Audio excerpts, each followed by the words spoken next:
بسیاری‌ها شما را همچون اکتور فکر کردند. من دکتر ما حرکت کردیم که ایده با بالاتر شکنیم. در حقیقت نکن فیلم نقص برآمدگی بود. برای که من در اونجا نقش بازیدگی بودم برای همین. ضد دهنده انا همون صحنه ما بودم در همون کینو. چرا مخصوص صدای امید را انتخاب کردید؟ بود حالتی که شما را در ترس و شوک افتاده باشد. گفتن ساز نمیشه بیهوده وقت صرف نکن. تنها شما یک سبب میشوید. وقتی پدرم 2.5 سال در جوگه خواب بود ایسابی همه ستون را میوندم 2.5 سال ما تمام جوره گشتم حتی درچ نیفتم انیق نکردن دردش چیه من یک گو با یک مقصد گوساله در خانه داشتم در خانه دیگه چی نبود او را فروختم و کارکنی اومدم نه کار کردن نمیتونم تو سوم ندادیسی مبلغ کم دادیسی.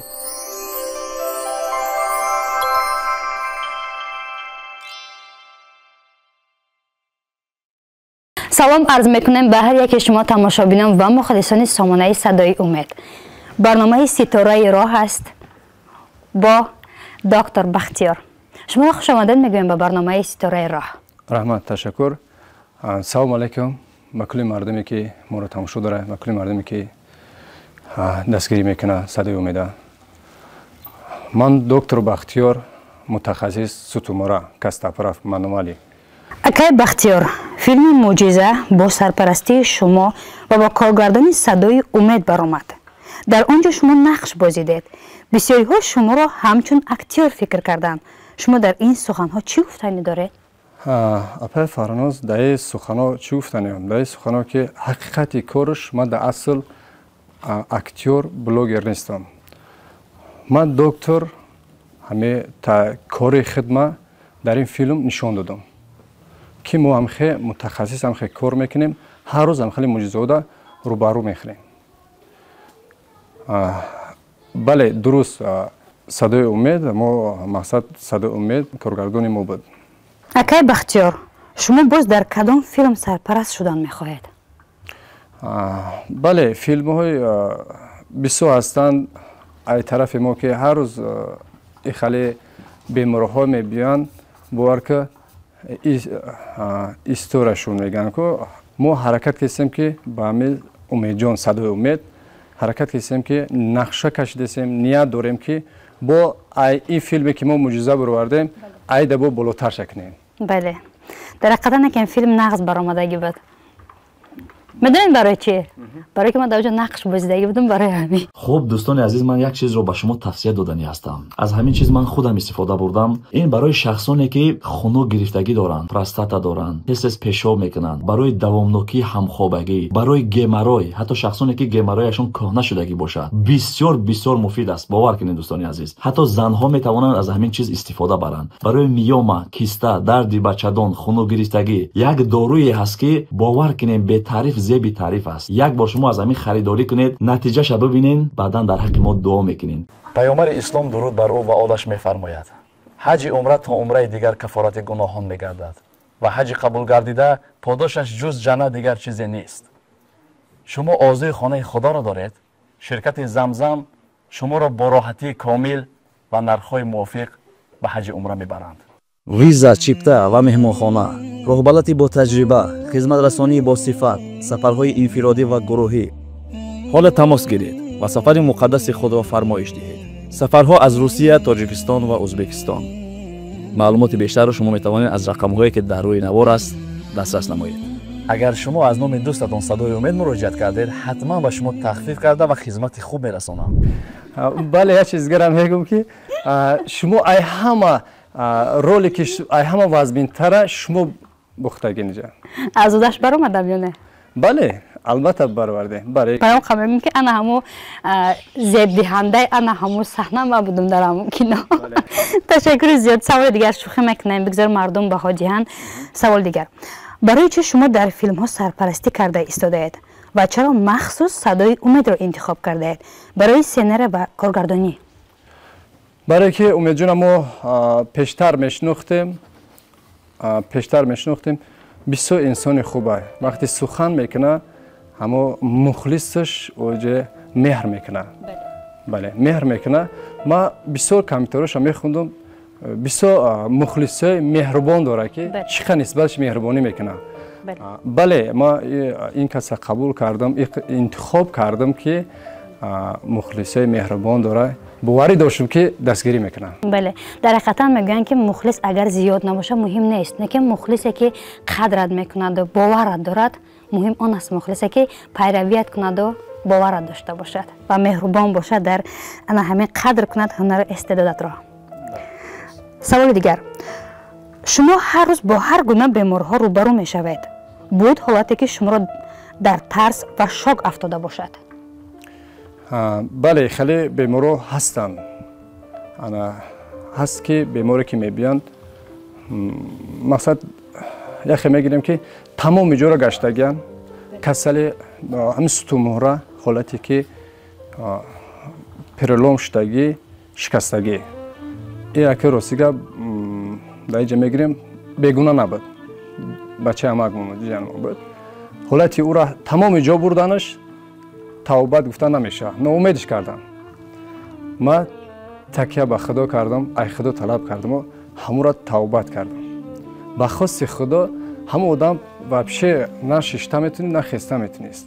ششته خیلی آزاد نمیتونید، فقط به پیش بود. 4 سال به همین نزدیکی به خواست خدا او را ما به خدانو کم باشه به پا خیزوندیم، میتونه به حضور بشینه، خیلی خوب شد. اول وقتی که بیمار قدما هم کار میکردم هم ترس داشتم هم در شو سبب این بود که تمام متخصصا اونجا ناامید کردن، گفتن ساز نمیشه بیهوده وقت صرف نکن.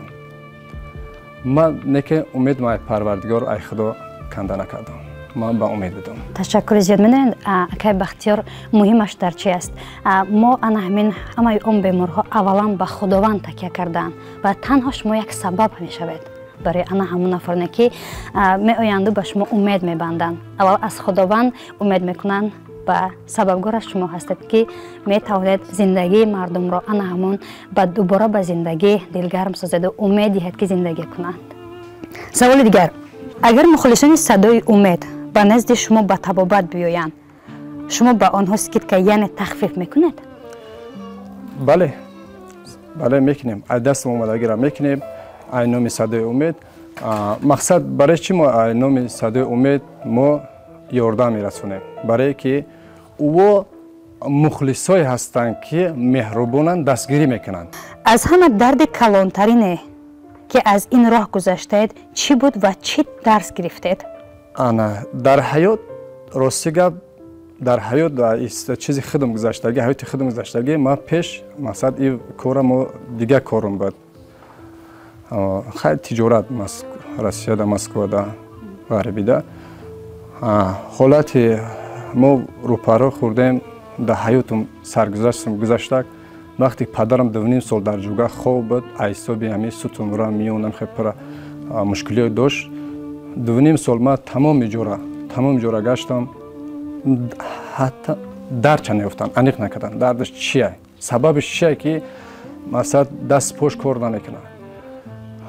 استادم اپای گلنورا خیتایی خیلی که در تاجیکستان خیلی شد کار کیسته، همون حالت پیش همون رفته، مثلا همون درچ یوف همه بیماری همه خیلی که من توبت کیسم به همه خیلی توبت کرد.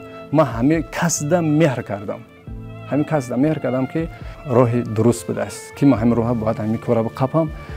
مردم خودمونه، مردم تاجیک خودمونه مثلا کمی باشه دست کمک کنم. بهترین. شما در کدام لحظه فعالیتتان حس کردید که راه درست را انتخاب کرده اید؟ همون حالتی که ما در مسکو کار میکنیم پیش بازار صلوات، بسیاری مردم میدونن ما را. در همون جا حالتی کار میکنیم، یک روز یک برادر مهاجر اومد پیش ما، بسیار زیغ بود، عصبانی بود. وقتی ما او را توبت میکردیم بعد سوالش دادم که سبب چی بود که خواست شما زیغ سوال؟ گو من 10 روز شد ای وطن آمدم، پیش آمدن گو من سوم نداشتم که بلیت بگیرم رهبری کنم بیام. من یک گو با یک مقصد گوساله در خانه داشتم، گو داشتم، او را گو فروختم و در خانه دیگه چی نبود، او را فروختم و بلیت گرفتم آمدم. در مابین 10 روز من دیگه اومدم کارکنی اومدم، نه کار کرده نمیتونم. با خواست خدا همون را ما توبت کردیم، نقص شد. بعد چند قفس آمد، بسیار مینداری خجا رسون. خیلی اونجا حس میکنه که دستت در مهاجرا میرسد، دستت در غریبا میرسد، دستت در یک آدمایی که به شرایطن دستت میرسه، او حالا در حسیات خرسنده، حسیات یک چی در دل جا میشوه.